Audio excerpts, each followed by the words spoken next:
Meus amigos e minhas amigas, este é o canal A Voz do Cerrado, eu sou o Flávio Rezende, estamos aqui para levar adiante o bom debate. E hoje nós recebemos no canal o professor Alberto Carlos Almeida, cientista político, que escreveu vários best-sellers relacionados a esse tema tão importante que diz respeito às nossas vidas.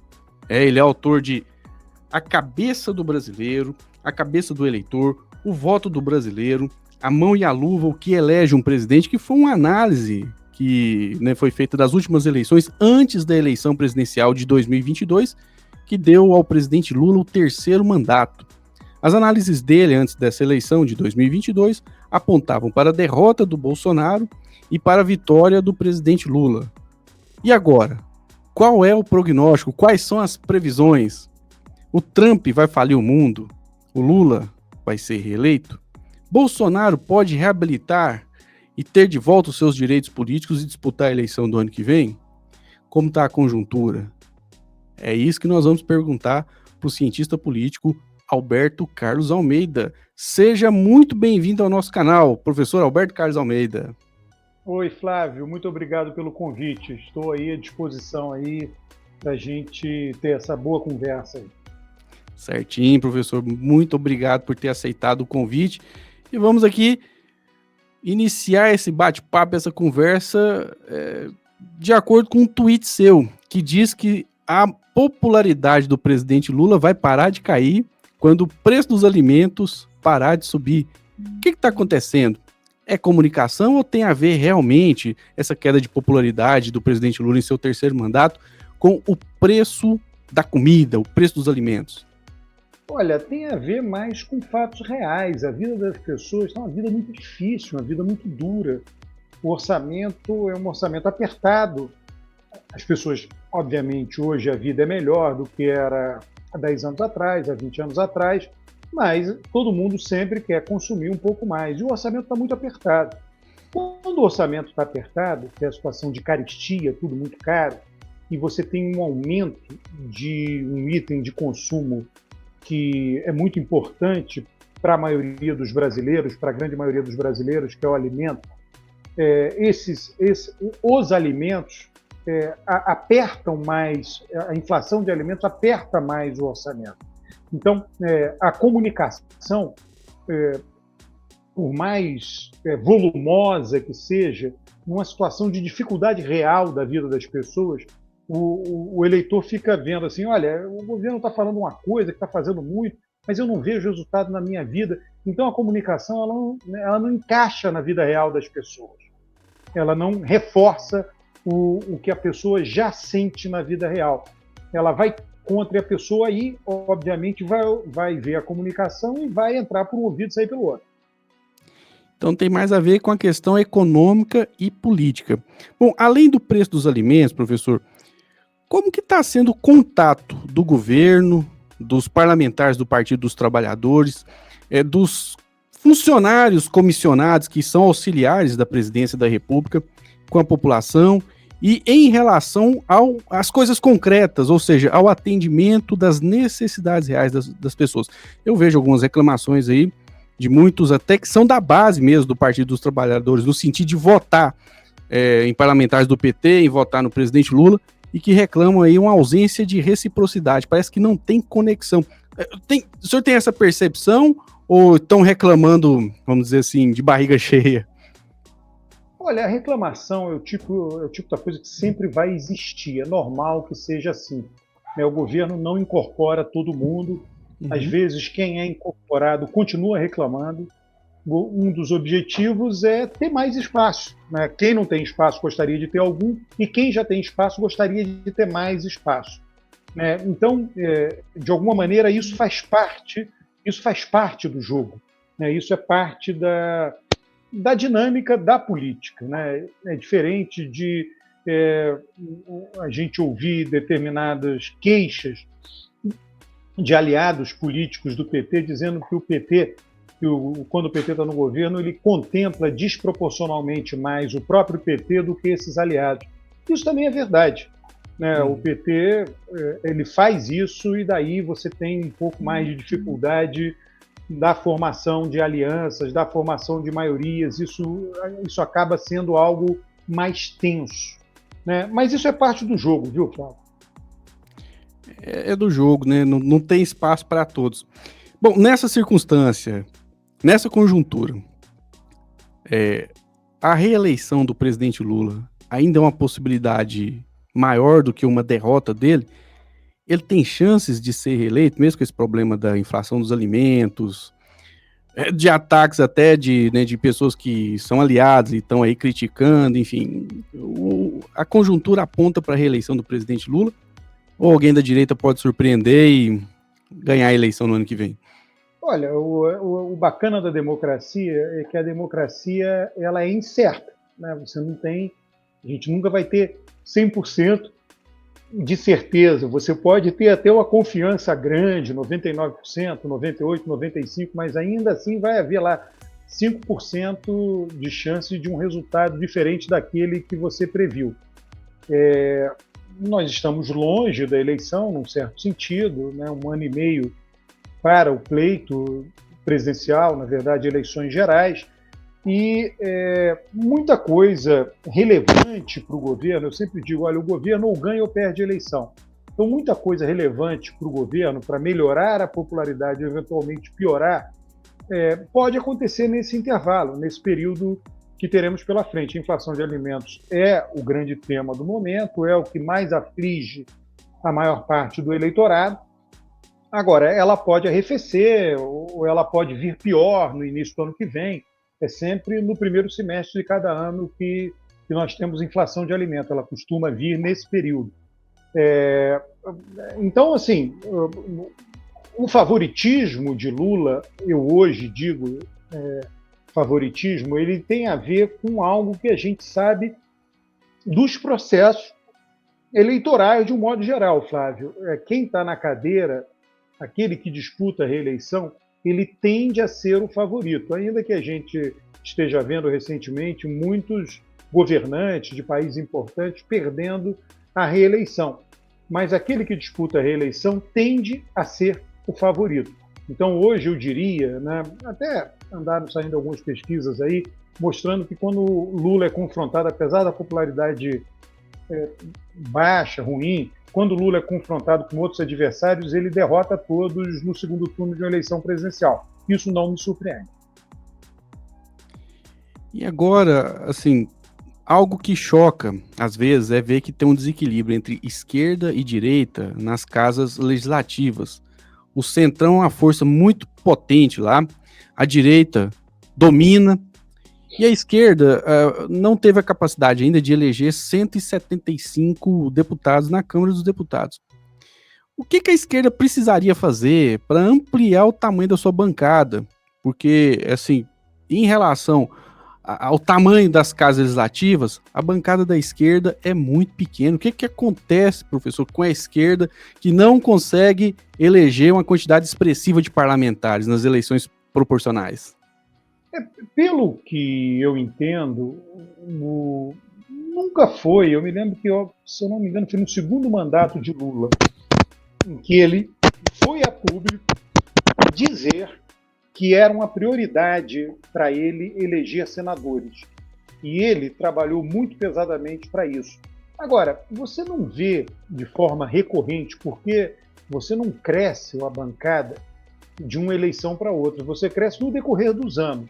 Você não vê de forma recorrente o PT, né? Quando você fala esquerda, eu sempre penso o PT dizendo, não, nós vamos dar prioridade, nós vamos investir pesadamente nas eleições para deputados federais. Não é fazendo isso numa ou outra eleição, é fazendo isso continuamente. A prioridade do PT, em função da existência do Lula, eu compreendo, né, talvez seja até natural que seja assim, é ganhar a presidência da República. Precisamos ganhar a presidência da República. Nós mudaremos o país quando ganharmos a presidência da República. E aí depois a gente dá um jeito de formar a maioria no Congresso. Eu acho que sempre essa foi a visão predominante no grupo principal, naqueles que comandam o Partido dos Trabalhadores. E, portanto, nunca houve uma ênfase, né? Vamos, né, levar o nosso maior volume de recursos para a eleição proporcional, vamos levar os nossos melhores recursos em todos os sentidos para a eleição proporcional. Eu creio que nunca houve, me corrija se eu estiver errado, mas eu creio que nunca houve essa preocupação. Eu também não vi nenhuma estratégia nesse sentido. O senhor falou uma coisa que me chamou a atenção. Quando a gente fala de esquerda, se fala do PT. E esses outros partidos, o PSOL, o próprio PDT, que parece que está num processo aí quase que de falência, e o PSB, o PCdoB, que está também, né, infelizmente, no caminho da extinção. Esquerda, hoje, se algum político quiser se apresentar para a sociedade como um político de esquerda, ele tem o PT como opção? Ou esses outros partidos também podem, né, se apresentar como uma possibilidade, porém sem aquela perspectiva de ser o poder real mais à esquerda? Olha, sempre alguém pode se candidatar por outro partido, né? Mas quando a gente pensa uma esquerda com condições de governar o país, ninguém pensa no PDT. O PDT é o partido que está caminhando para a extinção, você mencionou aí corretamente. O PCdoB também. Você não pensa, não, vamos formar uma maioria, vamos conquistar o poder, né, por meio do PCdoB, PDT ou PSB. Não se pensa assim. O que pode acontecer é que alguém queira e veja maior chance de ser eleito por um partido desse e ser aliado do PT na presidência da República. Entendi. Agora a gente está vendo essa discussão aí, que parece que não é a pauta da população, nem do lado do bolsonarismo e nem do lado também mesmo daqueles eleitores que votam no PT, que é a anistia, ser contra ou ser a favor. Aquele protesto que o Boulos chamou, deu pouquíssima gente. Eu acho até que foi uma coisa desnecessária.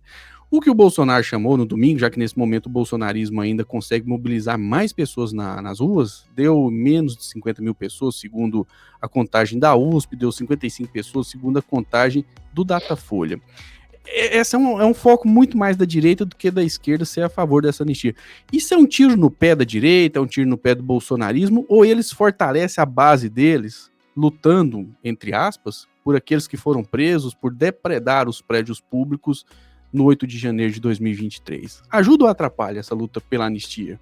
Flávio, uma coisa importante é que essas manifestações, elas, num certo sentido, elas não são comparáveis. Por quê? O Brasil é um país presidencialista, o Brasil, tudo é por conta disso, né? Enfim, mas nós personalizamos tudo, tá? Então, é campanha Lula livre, não é campanha, né, em favor da aplicação da lei igual para todos. Então, você personaliza tudo. Quando você vai numa manifestação contra, um militante que vai na manifestação a favor da anistia do dia 8 de janeiro, ele sabe que vai ver Bolsonaro da manifestação. A pessoa de Bolsonaro estará presente.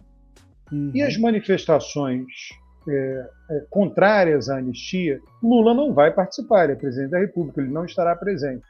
Então a gente compara públicos, um público foi ouvir o seu líder máximo e o outro público não foi fazer isso. Tá? Então é normal que atraia mais gente.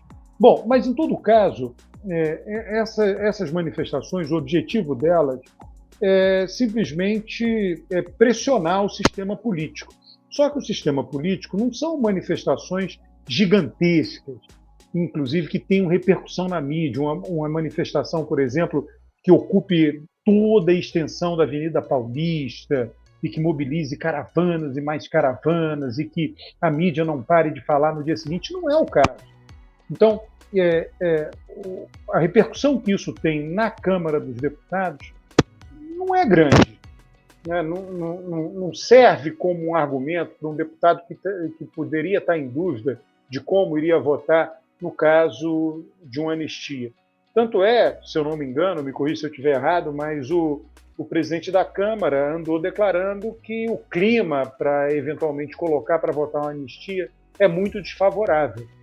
É isso, quer dizer, e o próprio sistema político, a elite política brasileira diz, olha, tem outros da direita que podem substituir Bolsonaro. Vamos deixar Bolsonaro, pelo menos por hora, fora do jogo eleitoral para presidente. Realmente tem essa declaração mesmo do presidente da Câmara, do Hugo Mota, quase que enterrando essa perspectiva de anistia. Bom, falar em sistema político, a Carla Zambelli é um exemplo de que o sistema político, quando vê alguém na situação dela, deixa sair, como se diz, deixa sangrar, para substituir por alguém que de fato vai fazer política séria, comprometida com alguma coisa relacionada aos interesses do Brasil, seja da esquerda, da direita ou do centro. Será que ela vai ser realmente presa e será caçada, vai perder o mandato? E o que significa se acontecer isso com ela? Já que o próprio Bolsonaro já rifou, já jogou ela aos leões. Flávio, o Bolsonaro nunca apoia ninguém até o final, né? Ele sempre rifa todo mundo que esteve com ele. Ele sempre procedeu assim. Ele só não faz isso com gente da família dele.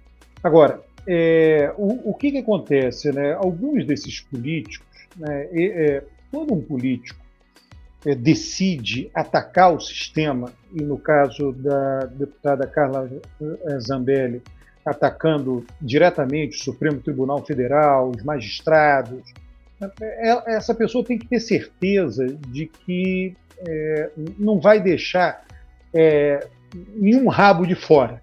Uhum. Né? Por quê? Porque o sistema diz, olha, ela só faz nos atacar, agora veio a chance da gente dar o troco.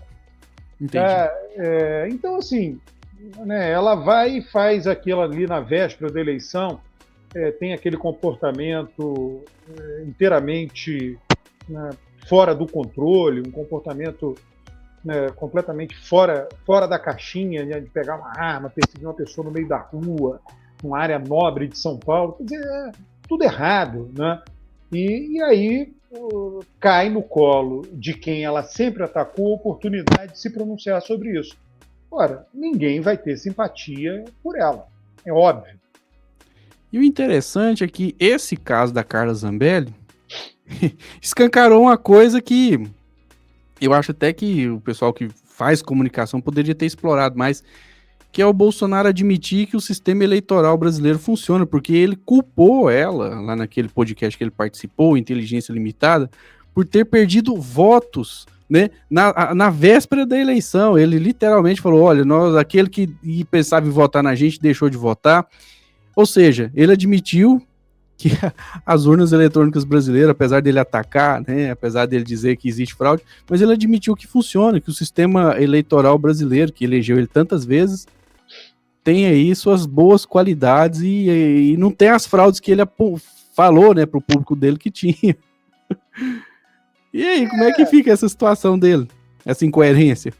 Mas é isso, né? Quer dizer, a Carla Zambelli não tinha o poder de alterar o resultado da eleição. E diz isso talvez como buscando uma justificativa para romper com ela, já algo que ele iria fazer de qualquer maneira, né? E com relação a ele, né, elogiar a apuração, o sistema brasileiro, quer dizer, uma coisa é o que ele fala em campanha para o público dele, outra coisa é o que ele fala no momento que ele não, digamos assim, ele não policia tudo que ele está falando ali na hora, né? Ele não controla tudo que ele está falando ali na hora. Então essa fala espontânea é uma fala reveladora do que ele realmente pensa de como é feita a apuração no Brasil. Agora, essa história de querer regular redes sociais, né, sob o pretexto de que as fake news interferem no resultado eleitoral das democracias, não somente do Brasil, mas também dos Estados Unidos e até mesmo da Europa, faz sentido? Ou o que interfere numa eleição é realmente a opinião pública, o pensamento popular? Será que o povo é tão assim manipulado por algoritmos do jeito que alguns políticos de direita e de esquerda falam? Ou isso é exagero da parte daqueles que acham que deve censurar a internet, regular redes sociais? Olha, os estudos acadêmicos, eles revelam que não existe esse impacto da rede social em resultado eleitoral final. Ela pode até ter outros impactos, o impacto de criar grupos, criar bolhas, criar e alimentar bolhas, né? mas o impacto de mudar um voto que estava num candidato, levar para outro e com isso mudar o rumo, né, inverter o que seria um resultado eleitoral, o candidato A ia ganhar e depois passou a ganhar o candidato B, não existe nenhum estudo mostrando que aconteça desse jeito.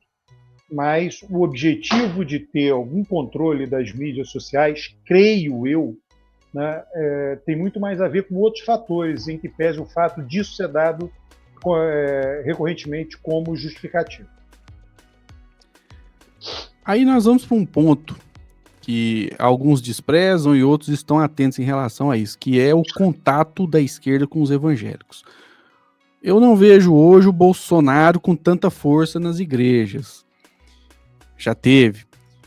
Porém, a esquerda tem muita dificuldade em se aproximar. Inclusive, se criou aquela ideia da teologia do domínio, né? Que alguns acreditam que os evangélicos vão dominar o país do carnaval, que é o Brasil.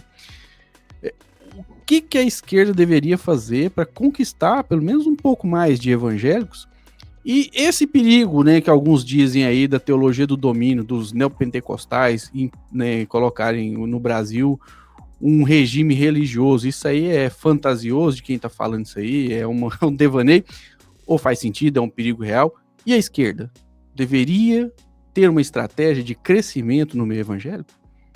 O Flávio é curioso, né? O prefeito da cidade do Rio de Janeiro, Eduardo Paes, é portelense, muitas vezes vai ao desfile de escola de samba, está lá, né, aparece muito na mídia, presente na Marquês de Sapucaí, se veste com as cores de sua escola de samba, e esse ano ele não foi.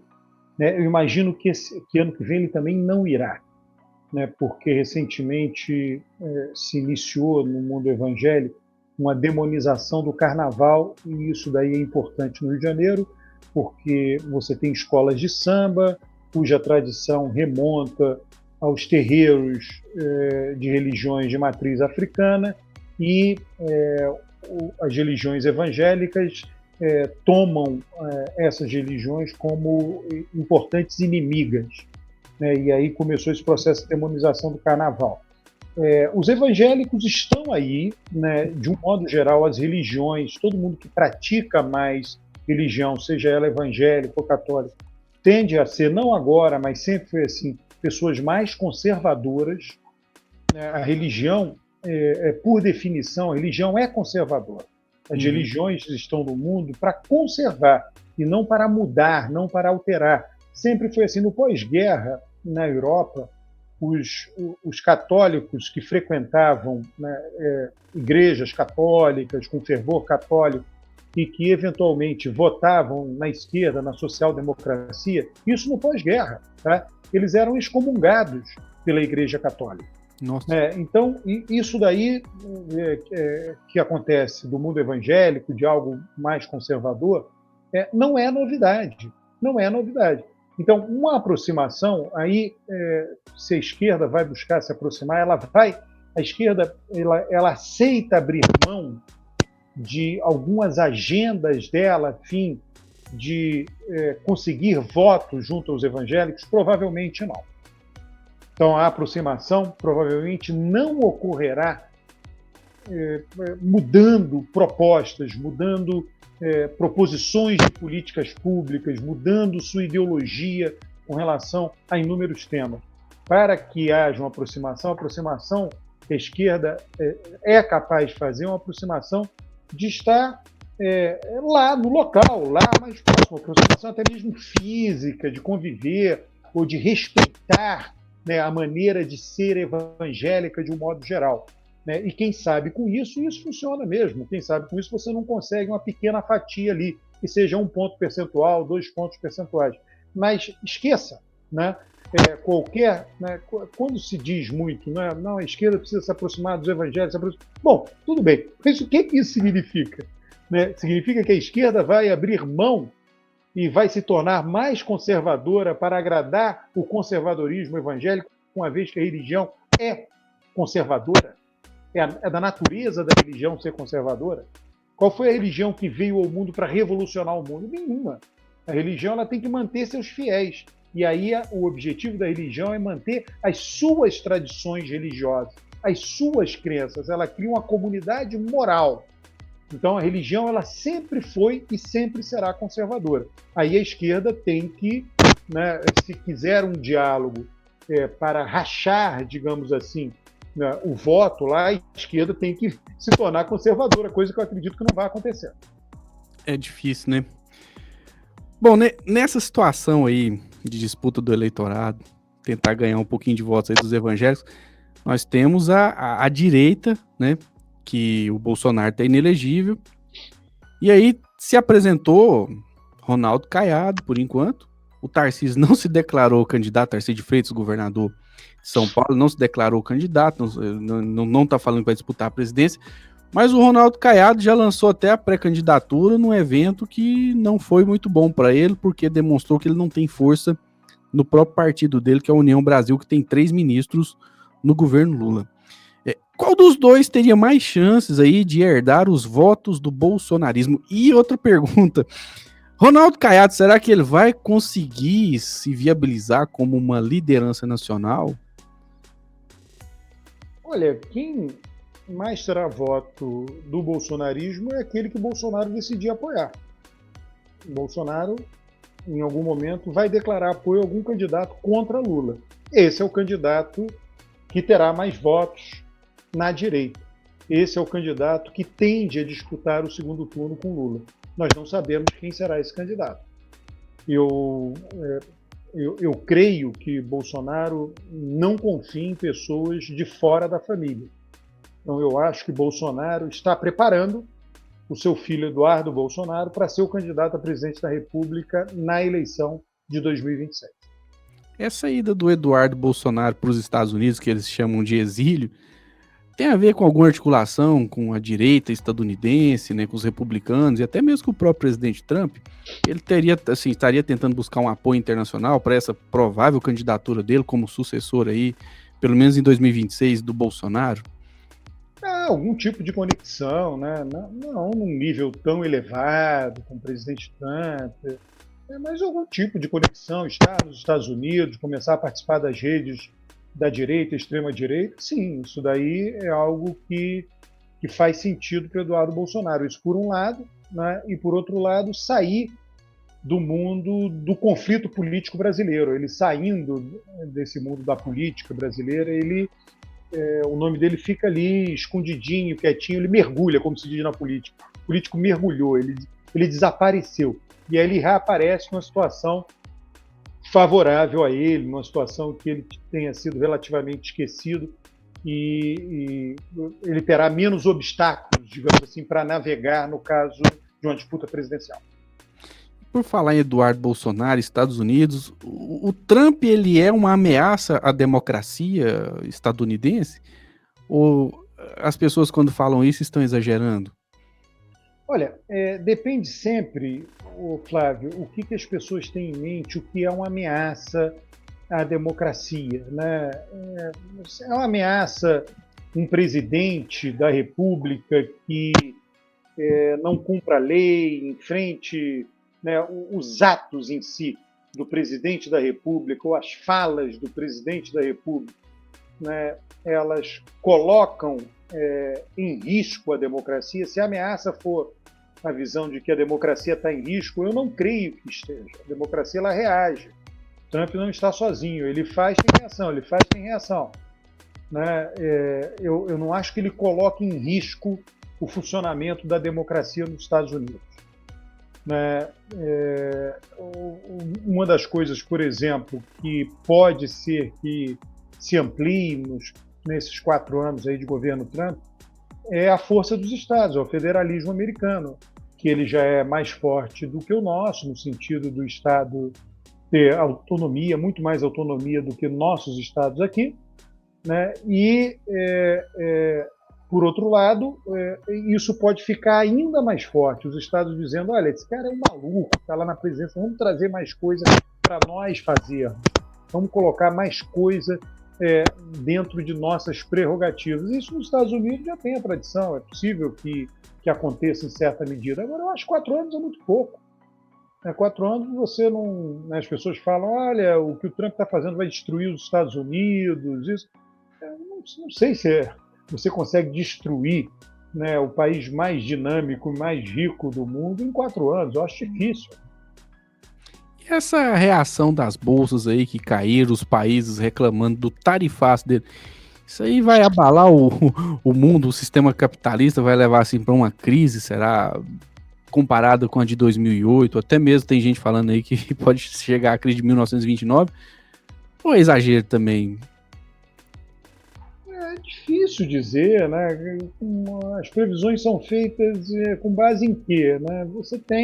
Ele fez, tomando essas medidas de tarifa, haverá reação, já está acontecendo, reação dos países, reação interna dos Estados Unidos. Né? Ano que vem vai ter né, as eleições de meio de mandato nos Estados Unidos, midterm election. Tudo indica que, se a economia formal, ele vai perder a maioria na Câmara e no Senado. Aí o quadro muda inteiramente. Quer dizer, então, acho que essas previsões não são previsões, né? São profecias. E são profecias catastrofistas, né? Que não levam em consideração tudo que vai acontecer de reação ao que o Trump vem fazendo. Entendi. Trazendo aqui agora para o cenário interno relacionado à economia. A esquerda criticou, votou contra, né? Mas acabou aderindo, porque não tem o que fazer, à autonomia do Banco Central. Qual que é a sua opinião? O governo realmente não deve interferir nos assuntos econômicos do país? Por exemplo, baixar, aumentar a taxa de juros, tem que deixar nas mãos de um Banco Central autônomo a política monetária do país, na sua opinião? Pelo que eu entendo, quer dizer, o Banco Central ele não define sozinho a meta de inflação. A meta de inflação ela é definida por 3 pessoas: o presidente do Banco Central, o ministro da Fazenda e o ministro do Planejamento. O ministro da Fazenda e o ministro do Planejamento são pessoas de confiança do presidente da República. O presidente da República vai lá e diz: eu quero que vocês façam isso, eles têm que fazer, caso contrário, podem ser demitidos. Então, a meta de inflação é, a rigor, definida pelo Poder Executivo. O Banco Central tem que perseguir a meta, você tem uma política. E o Banco Central tem que utilizar os instrumentos que ele julga adequados para perseguir essa meta. Então, a autonomia operacional do Banco Central basicamente é isso. Eu não vejo nenhum problema nisso. Quer dizer, isso que está se dizendo é que você tem um trabalho técnico, que é um trabalho de perseguir e alcançar a meta, ou colocar no mínimo ali dentro do intervalo, e que o Banco Central ele tem autonomia, o presidente da República não pode mexer naquilo, de definir os caminhos para atingir essa meta. Então, aí o Lula, quando o presidente do Banco Central era o Alberto Campos Neto, ele politizou essa questão, aí todo mundo na esquerda nunca... as pessoas de esquerda sequer sabiam que existia Banco Central, não sabiam para que serviu. Aí, da noite para o dia, todo mundo se tornou especialista em Banco Central.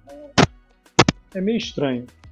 Coisas da política, né? Falando em ministro da Fazenda, Ministério da Fazenda, assim, o Fernando Haddad, à frente desse ministério tão importante, ele está se viabilizando aí para provavelmente ser um sucessor do presidente Lula. O trabalho dele, na sua opinião, está indo bem? Está controlando a inflação? Está mantendo níveis de emprego interessante, renda? Porque ele é muito atacado e pouco defendido.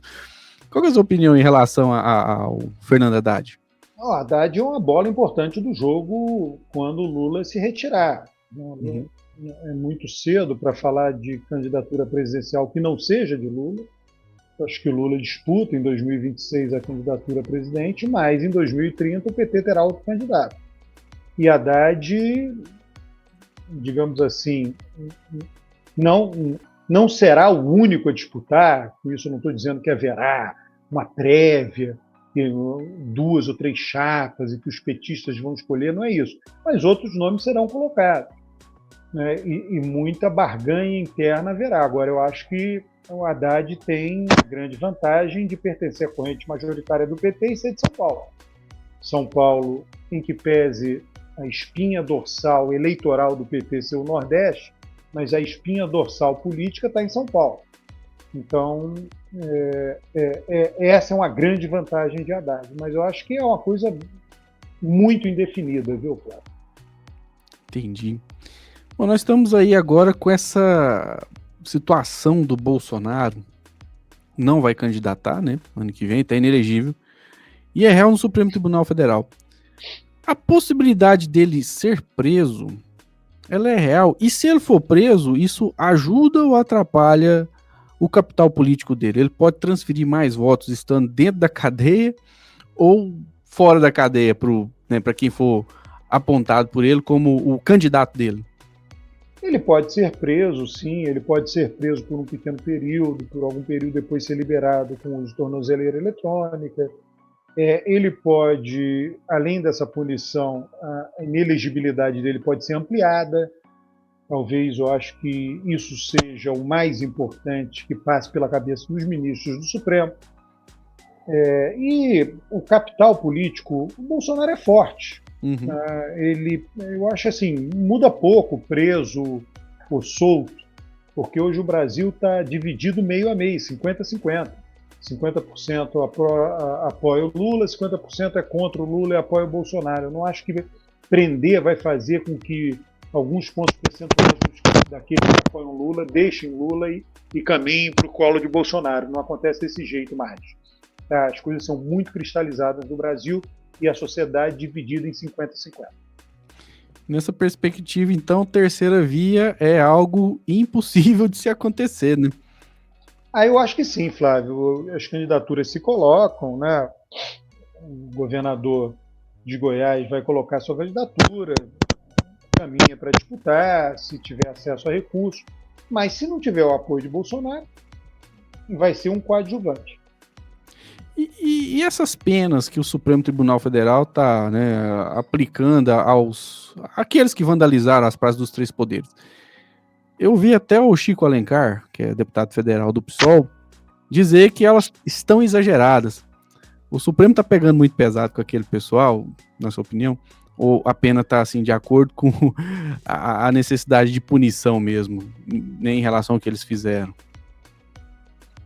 Isso é um julgamento. O julgamento jurídico eu não tenho condições de fazer, nenhuma. Né? Tem que pensar do ponto de vista político. Né? Do ponto de vista político, eu acho que o Supremo simplesmente está dando o troco, está dizendo, esse pessoal veio aqui, tentou invadir o nosso local de trabalho, depredou. Né? Eu acho que talvez aí o Supremo, uma parte importante da reação do Supremo seja com fígado. Não é só fígado, né? Porque é uma decisão racional, uma decisão jurídica, burocrática, legal, né? Mas eu acho que tem um objetivo aí de sinalização, né? Dizendo, olha, acabou a brincadeira dessa natureza, né? Quem fizer e não fizer acordo conosco vai ter uma pena dura, que isso fique de mensagem para o futuro. Eu acho que tem muito mais a ver com isso. Aí tem gente que argumenta que o Bolsonaro não deveria estar sendo julgado porque o golpe não foi concretizado. Faz sentido isso aí? Realmente, pode-se falar que teve uma tentativa de golpe de Estado nessa situação lá da invasão e depredação do prédio dos três poderes? Ou a tese de muitos direitistas aí de que aquilo não passou de uma ação isolada de baderneiros, faz sentido? Eu não vejo nenhum golpe articulado. O golpe, toda vez que você tem que ter um golpe, você tem que ter armas, né? Uhum. Eu acho que aquilo ali foi uma turba, né, de vândalos, né, descontrolados e que contaram de uma maneira ou de outra com o beneplácito do governo do Distrito Federal, um erro crasso do governador do Distrito Federal. Então, assim, eu tendo a minimizar isto. Agora, como um recado para não ter mais, para que isso não se repita, pode ser que as punições, né, venham a ser importantes. Agora, era uma coisa, como é que as pessoas dizem, um golpe tabajara, né? uma coisa na base do improviso, tudo gravado, sem nenhuma conspiração, quer dizer, coisa de gente boba que, obviamente, queria se manter no poder. Ali era mais a expressão do desejo de se manter no poder, não mais do que isso. E assim, a estética bolsonarista, eles, né, vão para as ruas, se manifestam, participam ativamente da política. Pode-se dizer que é parte da democracia ou se trata, como alguns setores da esquerda dizem, de um bando de fascistas? Eu, às vezes, acho que é um pessoal até meio cômico, engraçado. O que né, de vez em quando vem no debate, quer dizer, uma espécie de sequestro dos símbolos nacionais, né? Uhum. Que uma pessoa hoje que queira usar a camisa da seleção brasileira porque gosta da seleção e apoia, sei lá, tem jogos aí de eliminatória, amistosos, isso nem mobiliza muito o brasileiro, mas na Copa do Mundo as pessoas colocam a camisa da seleção nos dias de jogos, o país para, e aquilo virou algo que se remete ao apoio a Bolsonaro. Uhum. Então, assim, isso daí a gente não sabe por quanto tempo vai ficar, mas que houve um sequestro tanto da camisa da seleção brasileira quanto da bandeira do país, isso houve. E para reverter isso aí vai muito tempo. Pode ser. Agora vamos falar assim, da organização da esquerda, né? Central Única dos Trabalhadores, Movimentos Trabalhadores Sem Terra, o próprio Partido dos Trabalhadores. Na sua opinião, essas organizações têm força na sociedade ou em relação à força que eles tinham e à força atual, eles enfraqueceram? Já tiveram muito mais, não tem a menor dúvida. Já tiveram muito mais. Você vê que os sem terra hoje, qual é a reforma agrária? Né? O quanto de título já foi distribuído de terra? Você tem uma ou outra coisa pontual aqui e acolá. Né? O movimento sem terra hoje se tornou um movimento muito de agricultura orgânica. O movimento dos sem terra, ele praticamente aderiu ao capitalismo. Ele quer sobreviver apresentando um novo tipo de agricultura e comercializando seus produtos. O movimento sindical, de um modo geral, o operário de hoje é muito diferente do operário da época de Lula. Né? A situação numa fábrica na época de Lula era insalubre. O próprio Lula, no acidente, perdeu um dedo, quer dizer, era muito comum, inclusive acidentes fatais numa linha de montagem. Hoje em dia você vai numa fábrica, ela é mais limpa que o chão da sua casa. Né? Os operários todos chegam de automóvel, se não falam, não compreendem perfeitamente o inglês, compreendem o suficiente para operar um maquinário complexo. Né? Então as coisas mudaram demais, demais, demais. Esses movimentos todos, eles obviamente perderam força. Fim da escala 6x1 é uma pauta boa para a esquerda? Tem certa popularidade, mas tem 40 anos que a CUT tenta baixar a carga de trabalho de 44 para 40 horas semanais. Estão cobrando que o presidente Lula se posicione em relação a isso. Até o presente momento ele não está se manifestando. Você acha que isso é uma pauta que vai fazer a esquerda avançar e ganhar mais apoio na sociedade ou será que não? Eu acho que não, eu acho que o apoio, olha, a gente sempre, eu digo assim, o país hoje é um país dividido meio a meio, 50-50. 50% predisposto a votar em Lula, 50% predisposto a votar naquele que Bolsonaro apoiar. E aí você deve ter ali uns 3, 4 pontos percentuais ali, e aí não seria 50, seria 48 para cada lado, né?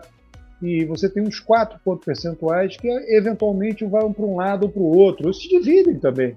Né? Não vão se dividir meio a meio, se dividem um pouquinho. Então, eu acho que o país está muito dividido, bem dividido ao meio mesmo. Né? E coisas desse tipo não têm o poder de alterar essa divisão.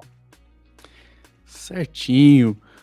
Professor Alberto Carlos Almeida, quero te agradecer demais, falar aqui para os amigos e as amigas, né, que assistiram a entrevista, que os livros, o link com os livros escritos pelo professor estarão na descrição do vídeo.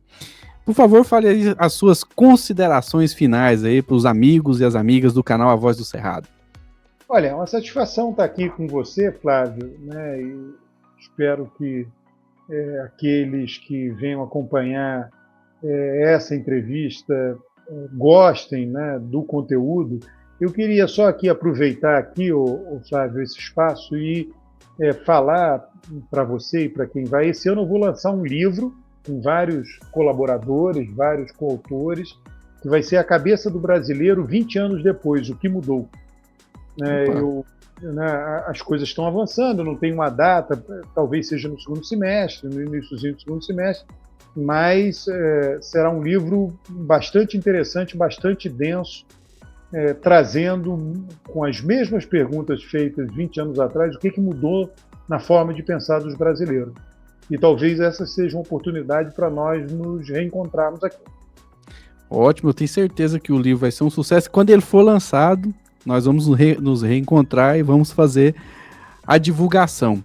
Então, professor, muitíssimo obrigado. Obrigado aí a todos, né, os amigos e as amigas que assistiram e acompanharam. Os cortes estarão disponíveis aí nas redes sociais da Voz do Cerrado e em outras redes sociais que o pessoal baixa e compartilha também em outros perfis. É isso, né? A política não é a luta do bem contra o mal, é algo racional e depende da opinião das pessoas. Depende da cabeça do brasileiro, né, professor? Depende. Tudo de bom aí, um forte abraço, né? E até o próximo vídeo, até o lançamento do livro, vai ser uma honra, né, divulgar aqui no nosso canal. Um grande abraço, Flávio. Muito obrigado. Um abraço, tudo de bom, hein?